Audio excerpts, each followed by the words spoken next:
प्रणाम करेंगे। मात पिता गुरु प्रभु चरणों में प्रणवत बारंबार, हम पर किया बड़ा उपकार, हम पर किया बड़ा उपकार। मात पिता गुरु प्रभु चरणों में प्रणवत बारंबार, हम पर किया बड़ा उपकार, हम पर किया बड़ा उपकार।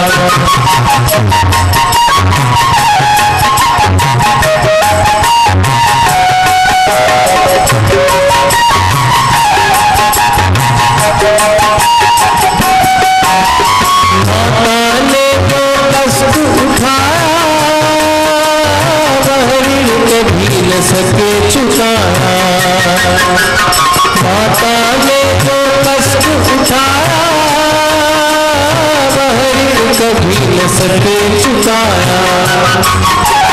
इनकी गोदी में पलकर हम कहलाते होशियार, हम पर किया बड़ा उपकार, हम पर किया बड़ा उपकार।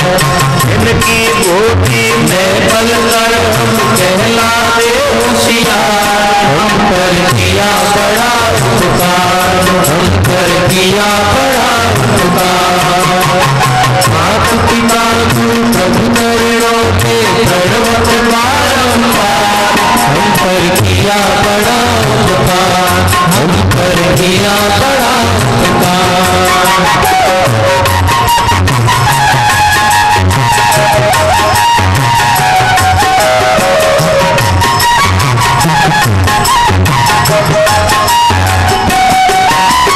पिता ने हमको योग्य बनाया, कमा कमा कर अन्न खिलाया। पिता ने हमको योग्य बनाया, कमा कमा कर अन्न खिलाया। जोड़ जोड़ अपनी संपत्ति का बना दिया हकदार, हम पर किया बड़ा उपकार, हम पर किया बड़ा उपकार। जोड़ जोड़ अपनी संपत्ति का बना दिया हकदार, हम पर किया बड़ा उपकार, हम पर किया बड़ा उपकार। मात पिता गुरु प्रभु चरणों में प्रणवत बारंबार, हम पर किया बड़ा उपकार, हम पर किया बड़ा उपकार।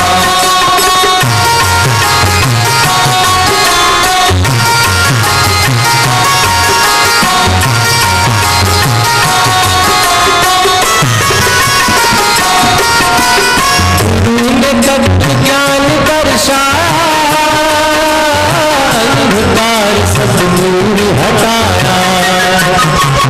गुरु ने तत्व ज्ञान दर्शाया, अंधकार सब दूर हटाया। इन कारण की कृपा करे वे कितने बड़े उदार, हम पर किया बड़ा उपकार, हम पर किया बड़ा उपकार। इन कारण की कृपा करे वे कितने बड़े उदार, हम पर किया बड़ा उपकार, हम पर किया बड़ा उपकार। मात पिता गुरु प्रभु चरणों में प्रणवत बारंबार, हम पर किया बड़ा उपकार, हम पर किया बड़ा उपकार।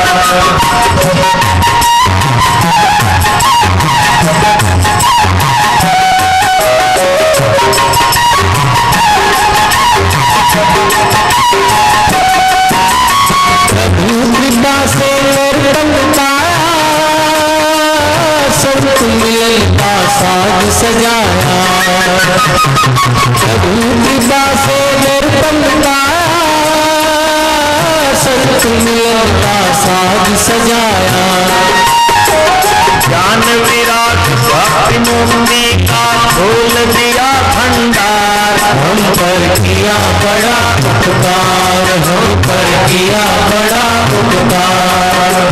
ज्ञान विराट भक्ति मुक्ति का खोल दिया भंडार, किया बड़ा उपकार, हम पर किया बड़ा उपकार।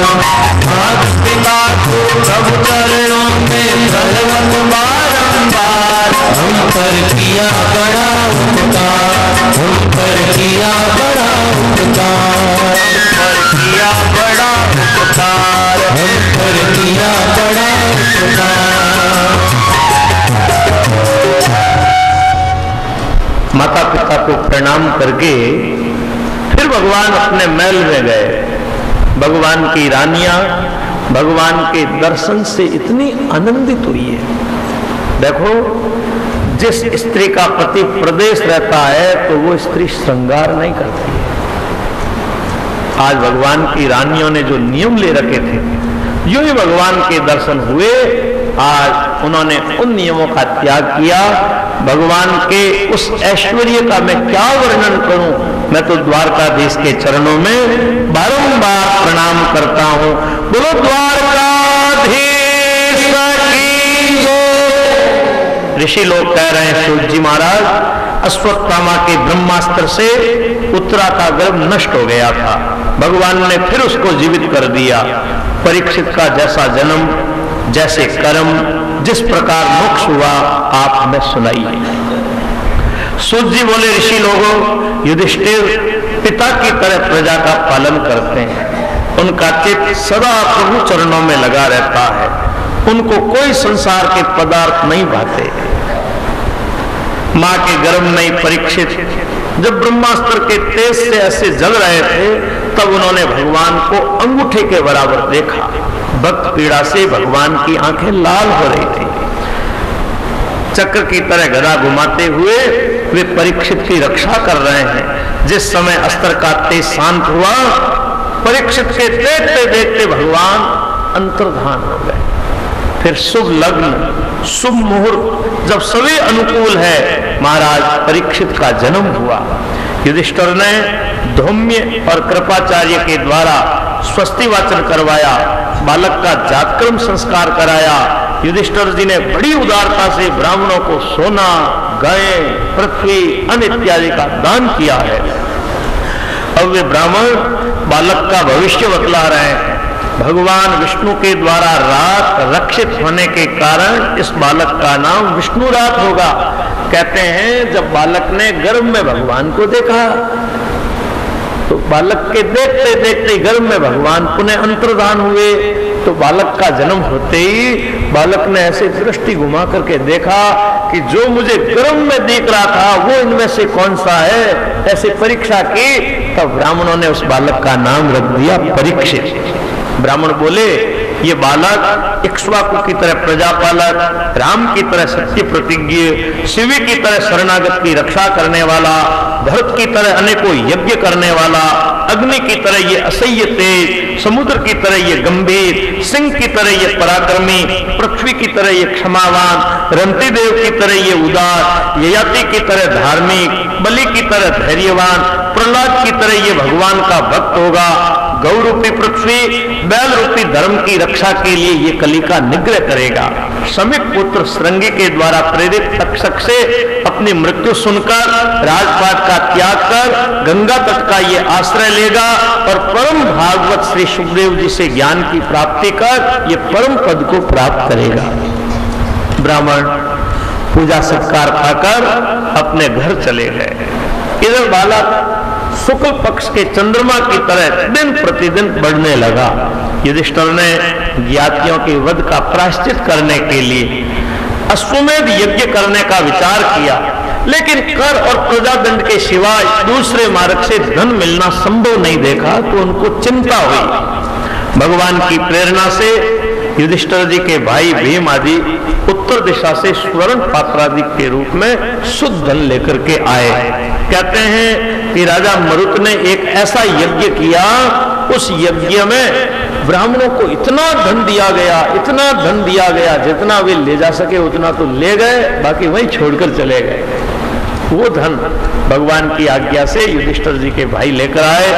अब यज्ञ हुआ, भगवान का पूजन हुआ, बंधुओं के वध का आज प्रायश्चित हो जाने से युधिष्ठिर जी की आत्मा को बड़ी शांति मिली। सूत जी कह रहे हैं शौनक, महाभारत शुरू होने वाला था तो विदुर जी दुर्योधन के दुर्व्यवहार से दुखी हुए। अब वे तीर्थ यात्रा में निकल गए। मैत्रेय जी से उनको तीर्थ यात्रा करते समय आत्मज्ञान मिला। युद्ध पूरा हुआ, पुनः वे हस्तिनापुर आए। युधिष्ठिर जी को, युधिष्ठिर जी के परिवार को बड़ी प्रसन्नता हुई। युधिष्ठिर जी ने विदुर जी का आदर सत्कार किया। तीर्थ यात्रा में उन्होंने जो तीर्थों की यात्रा की थी वो बातें पूछी और कहा कि आपने तीर्थ यात्रा में शरीर का निर्वाह कैसे किया? आप जैसे भगवान के भक्त स्वयं तीर्थ रूप हैं। अच्छा महाराज, अब आप ये बताएं, हमारे परम हितैषी यदुवंशी सब द्वारका में ठीक है क्या? कहीं उनकी आपने कुशलता सुनी है? विदुर जी सब बातें सुना रहे हैं, लेकिन यादव कुल के नाश की बात उन्होंने नहीं कही। उन्होंने सोचा ये दुख की बात मैं अपनी तरफ से इनको क्यों कहूं, ये बात तो धीरे धीरे अपने आप इनके कानों तक पहुंच जाएगी। किसी को हम सुखी नहीं कर सकते हैं तो अपनी तरफ से किसी को दुखी क्यों करें? विदुर साक्षात यम के अवतार थे। मांडवी ऋषि के हिसाब से ये 100 वर्ष तक दासी पुत्र होकर भूलोक में रहे। उतने काल तक उनका कार्य अर्युमा नामक सूर्य करते रहे। कहते हैं एक नगरी में चोरों ने चोरी की। अब वो चोर चोरी का सामान ले जाकर के मांडवी ऋषि की, आप जो दर दोगे वो मानने के लिए तैयार हूं, लेकिन मेरी एक प्रार्थना है कि क्या ये 3 दंड मुझे मत देना। क्या? मुझे राजा मत बनाना, मुझे दासी पुत्र मत बनाना और नीच के घर मुझे जन्म मत देना। धर्मराज बोले ये तीनों ही श्राप मैं तुमको दे रहा हूं। धर्मराज को मांडवी ऋषि ने तीनों श्राप दे दिए। अब धर्मराज घबराए, महाराज ये क्या कर दिया, अब कृपा करो। तब बोले अच्छा, अब तीनों ही अलग अलग दंड नहीं भोग करके एक साथ आपको तीनों मिल जाएंगे। अब वो धर्मराज राजा के रूप में तो युधिष्ठिर के रूप में प्रकट हुए, दासी पुत्र के रूप में विदुर के रूप में प्रकट हुए और स्वपथ वाल्मीकि के रूप में धर्मराज ने अवतार लिया। तीनों एक साथ धर्मराज प्रकट होते हैं। अब वे विदुर अपने भाई के कल्याण के लिए तत्व ज्ञान का उपदेश करते हुए कुछ समय तक वहां रह गए। युधिष्ठिर जी प्रेम से शासन करने लगे। एक दिन एकांत में विदुर जी धृतराष्ट्र के पास जाकर बोले, आपकी मृत्यु आपके माथे पर सवार है, क्या आप अपनी मृत्यु को नहीं देखते? अरे संसार में जो जन्म लेता है उसकी मृत्यु हर समय उसके माथे पर चोटी पकड़कर खड़ी रहती है। कई लोग कहते हैं दिन में 3 बार मृत्यु आती है, लेकिन संतों ने कहा दिन में 1000 बार, दिन में 1000 बार मृत्यु हर समय चोटी पकड़कर खड़ी रहती है। एक जगह लिखा है